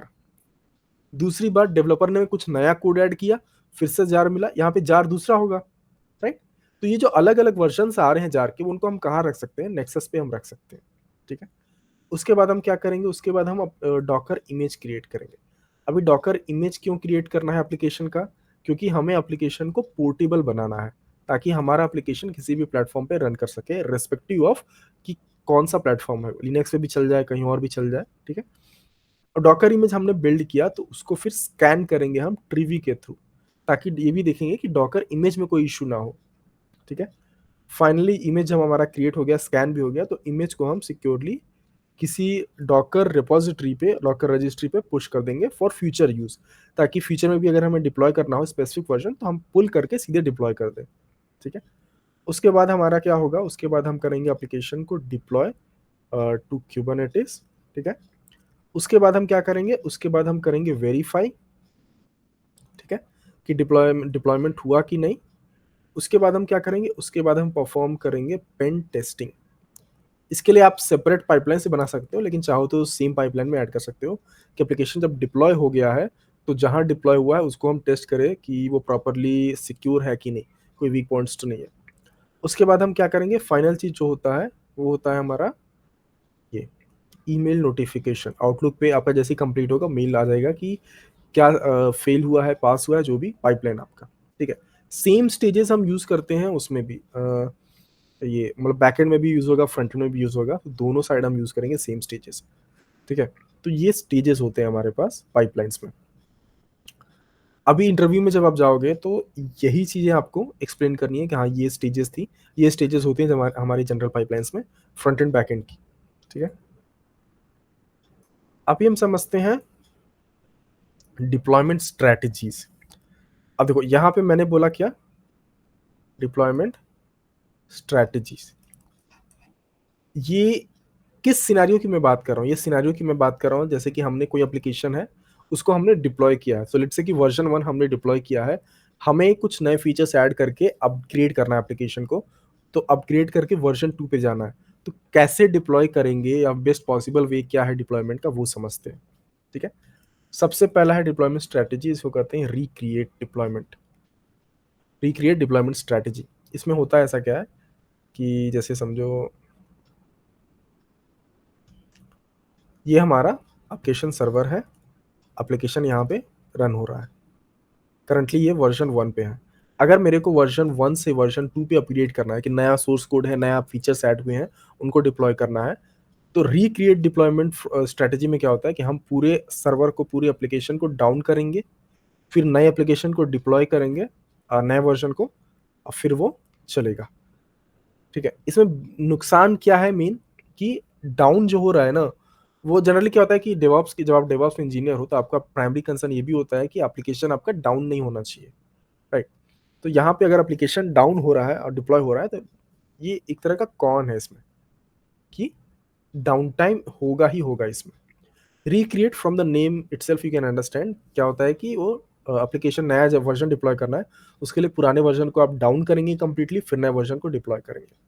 ठीक है, जनरली ये यूज़ नहीं होता है ज़्यादा, क्योंकि अगेन डाउन टाइम है इसमें, जो कि हम प्रेफर नहीं करते हैं। सेकेंड है रोलिंग अपडेट, जो कि one of the maximum used है।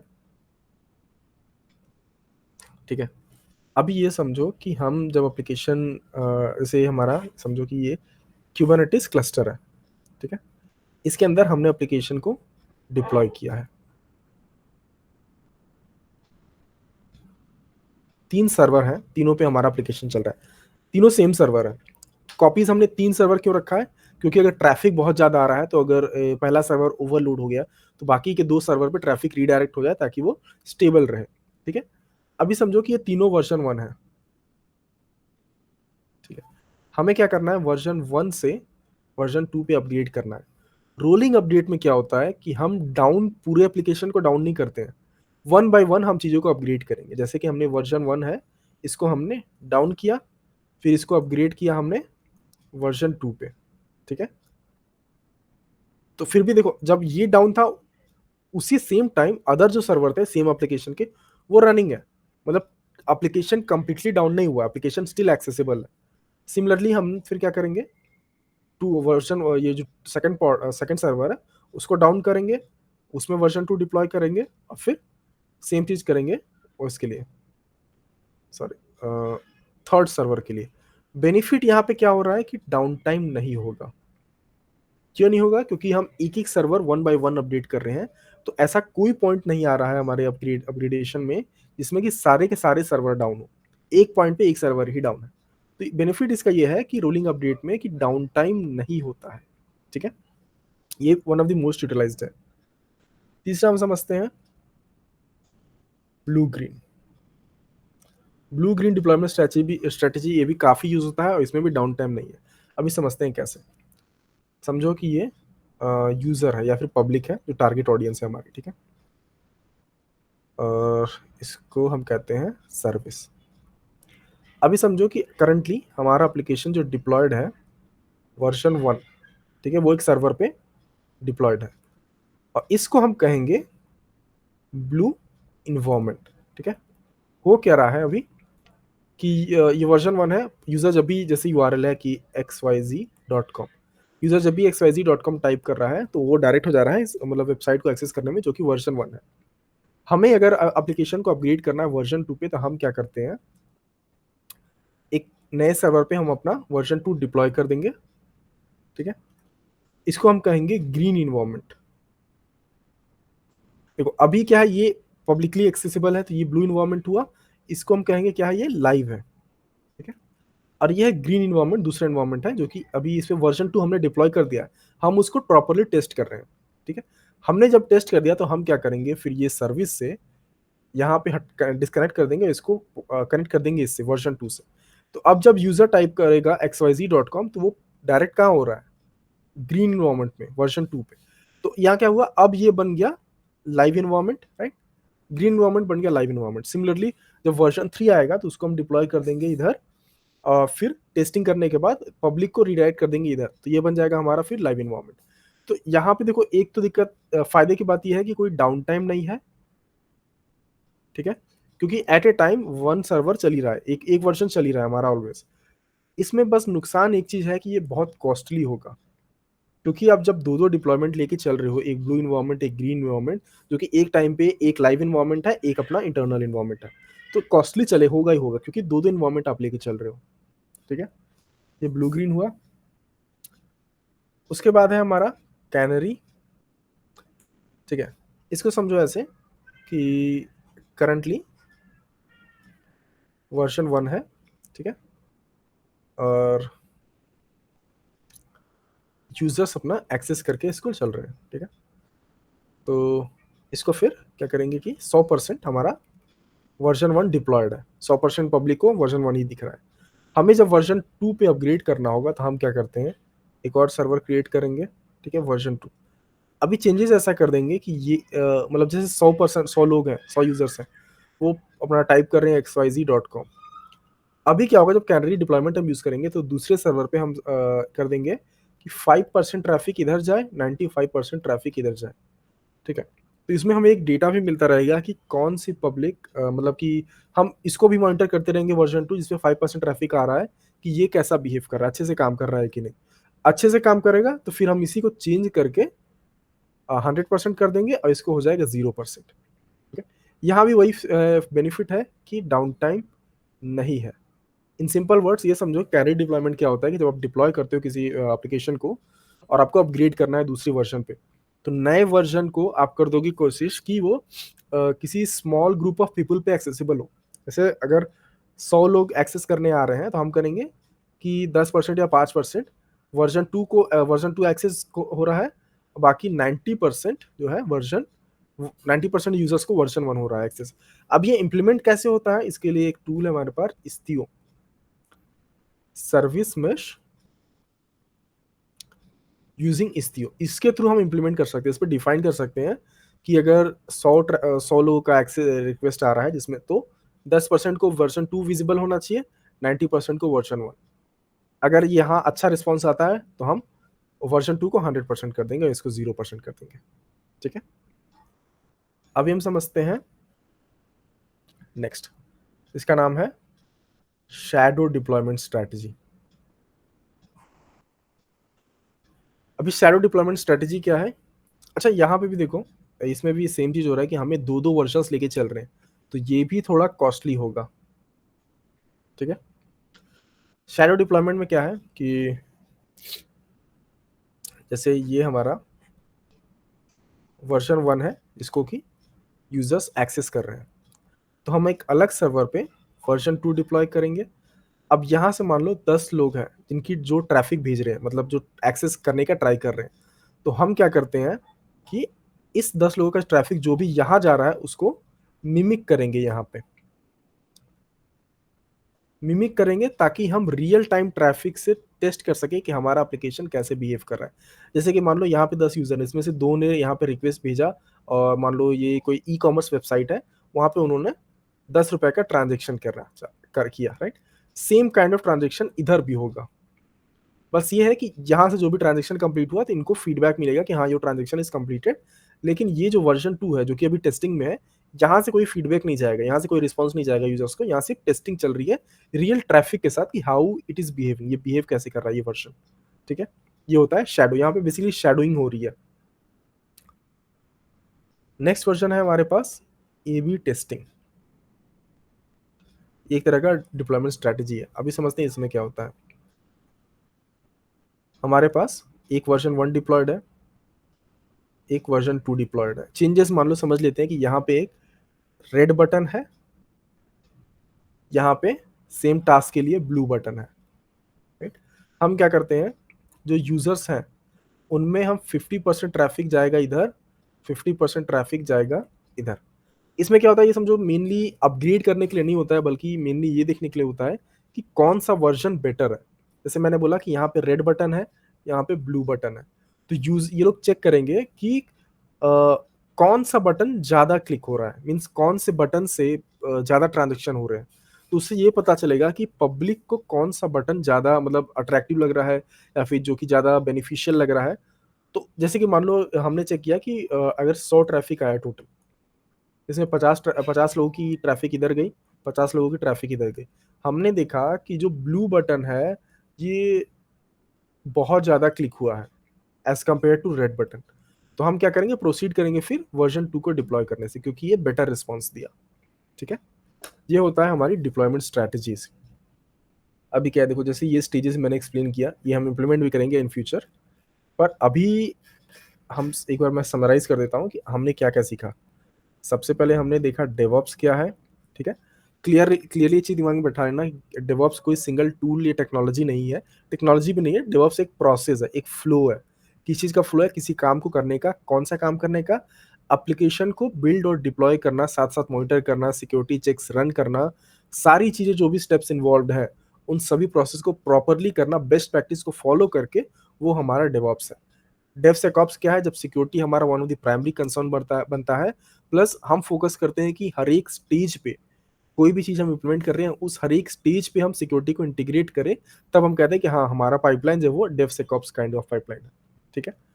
की कॉन्सेप्ट क्या है डेवऑप्स में?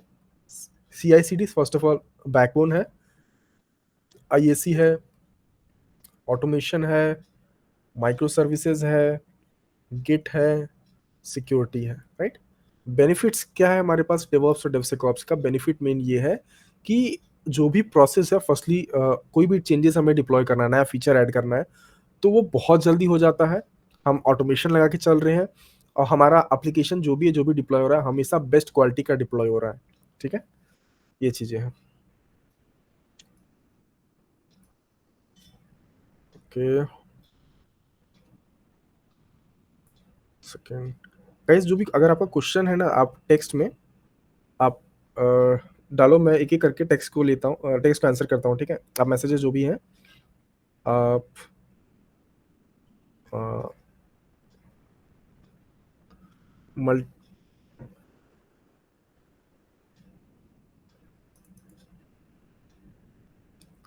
okay, just now one by one, I'll just see all the questions, then I'll let you know. Yes, Arun, recording होगा। या रिकॉर्डिंग अवेलेबल होगा, ठीक है? जेनकिन्स और गिटलैब, मैं दोनों ही यूज़ करूँगा, जेनकिन्स और गिटलैब दोनों ही, क्योंकि आई थिंक गिटहब एक्शंस मैंने ऑलरेडी यूट्यूब पे डाला हुआ है एक, तो यहाँ पे हम जेनकिन्स और गिटलैब दोनों के लिए चलेंगे। बैच 12 कब आएगा? ब्रो अभी तो कोई प्लान नहीं है बैच 12 का, लेकिन जैसे ही आएगा हम अनाउंस करेंगे। Let me read guys, one by one let me read. Cloud better है या DevOps as a career? At this point Ajay, अगर आप सिर्फ डेवऑप्स लेके चलोगे तो वो नहीं है, वो सही नहीं रहेगा, क्योंकि अपॉर्चुनिटीज वैसे नहीं रहेंगी। लेकिन अगर आप एक क्लाउड प्लेटफॉर्म अच्छे से मास्टर कर लो, और डेवऑप्स जो भी ऑन प्रेम वाले टूल्स वगैरह होते हैं डेवऑप्स का, इन दोनों चीजों को अगर आप लेके चलोगे तो जॉब अपॉर्चुनिटीज मच बेटर है। Which cloud we will use? So AWS will be the primary cloud that we'll be using. If time permits, then I'll show you at least one pipeline in Azure also. Next class, Srishti, I'll be sending the link, because tomorrow and day after tomorrow I have the paid batch classes. So tomorrow I won't be able to take. Coming in weekend, I'll try to take. और वो भी class में लूंगा, तो जो वो होगा उसमें मतलब रात में ही होगा, 8 बजे के बाद। तो I think everyone will be available. Yes, recording will be available, Firoz. How to explain DevSecOps project in interview. Yakub, project को देखो, एक्सप्लेन करने का क्या होता है ना प्रोसेस, जैसे कि आसान भाषा में देखो, मैं कोशिश करता हूँ समझाने का। कहीं भी क्या होता है कि one second guys, let me just wait for me to read the questions one by one, I answer. देखो, एक सिंपल सिंपल स्टेप्स में मैं बता रहा हूँ कि हमारे यहाँ कैसे काम होता था। जैसे कि कोई प्रोजेक्ट है, उस पर कुछ फीचर्स ऐड करने हैं, तो क्लाइंट या फिर मैनेजर एक टिकट रेज करेगा। एक होता है ना स्प्रिंट होता है, रुको मैं एग्जांपल समझाता हूँ। Let me share my screen, तो ज़्यादा क्लियर होगा उसमें। जैसे क्या होता है ना कि जैसे एक प्रोजेक्ट है हमारा, ठीक है? इसमें कुछ भी चेंजेस करने हैं, तो सबसे पहले क्या होगा, एक स्प्रिंट क्रिएट होगा। एक स्प्रिंट होता है बेसिकली एक टाइम पीरियड होता है, जिसमें हम हमारे यहाँ ये 3 वीक्स का था। तो अब जैसे मान लो 2 डेवलपर्स हैं, इनको फीचर्स ऐड करने हैं, फीचर 1 और फीचर 2। तो इनके पास एक टिकट होगा अपना T1, T2। इनका काम क्या है कि विद इन 3 वीक्स ये इस टास्क को इस फीचर का कोड कंप्लीट कर देंगे। फिर हमारे पास डेवऑप्स इंजीनियर्स रहेंगे। हमारा टास्क क्या रहेगा कि जो भी फीचर आ रहे हैं इनको डिप्लॉय करने का। इसके लिए भी हमारे पास कुछ टिकट होंगे, T3 मान लेते हैं, ठीक है। तो होता क्या है ना, प्रोसेस क्या होता है कि जैसे ही क्लाइंट ने या मैनेजर ने टिकट रेज किया कि ये चेंजेस करने हैं, डेवलपर्स उन टिकट के बारे में, उन टिकट को इंप्लीमेंट करेंगे, उनके लिए कोड लिखेंगे। और जैसे ही वो कोड कंप्लीट होगा फिर हमारा टास्क होगा शुरू एज ए डेवऑप्स। हमारा काम क्या है कि CI/CD को परफॉर्म करना। बहुत जगह ऑटोमेटिक होता है लेकिन बहुत जगह मैनुअल भी होता है। तो ऑटोमेटिक है तो हमारा बहुत ज़्यादा इंटरवेंशन नहीं है, हमें बस मेक श्योर करना है कि वो पाइपलाइन सही से रन हो। और मैनुअल है तो हमें मैनुअली वो रन करना है। तो जैसे कि क्या हुआ ना कि ये टारगेट होता है, कोई नया फीचर है, कुछ नए चेंजेस हैं, उनको स्प्रिंट के टाइम पीरियड पे आप कंप्लीट करो। कमिंग टू क्वेश्चन की एक्सप्लेन कैसे करना है, तो सबसे पहले देखो आप बताओगे कि जैसे आपका प्रोजेक्ट क्या है। जैसे क्या होता है ना, हर एक कंपनी में 2-3 तरह के प्रोजेक्ट होते हैं। जैसे एक कंपनी या देखो 2 कंपनी समझ लो, एक हुआ सर्विस बेस्ड, एक हुआ प्रोडक्ट बेस्ड। प्रोडक्ट बेस्ड या सर्विस बेस्ड दोनों ही कंपनी में कैसे प्रोजेक्ट्स होंगे। सर्विस बेस्ड में क्या होता है कि वो कुछ ना कुछ सर्विस प्रोवाइड कर रहे हैं।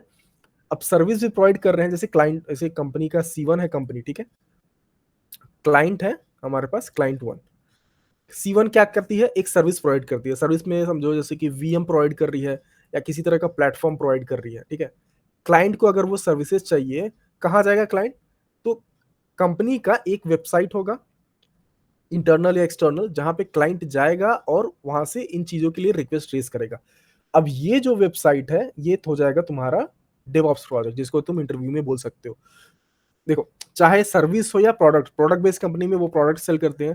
प्रोडक्ट भी किसी को खरीदना है, तो वो कहाँ जाएगा? वेबसाइट पे ही जाएगा।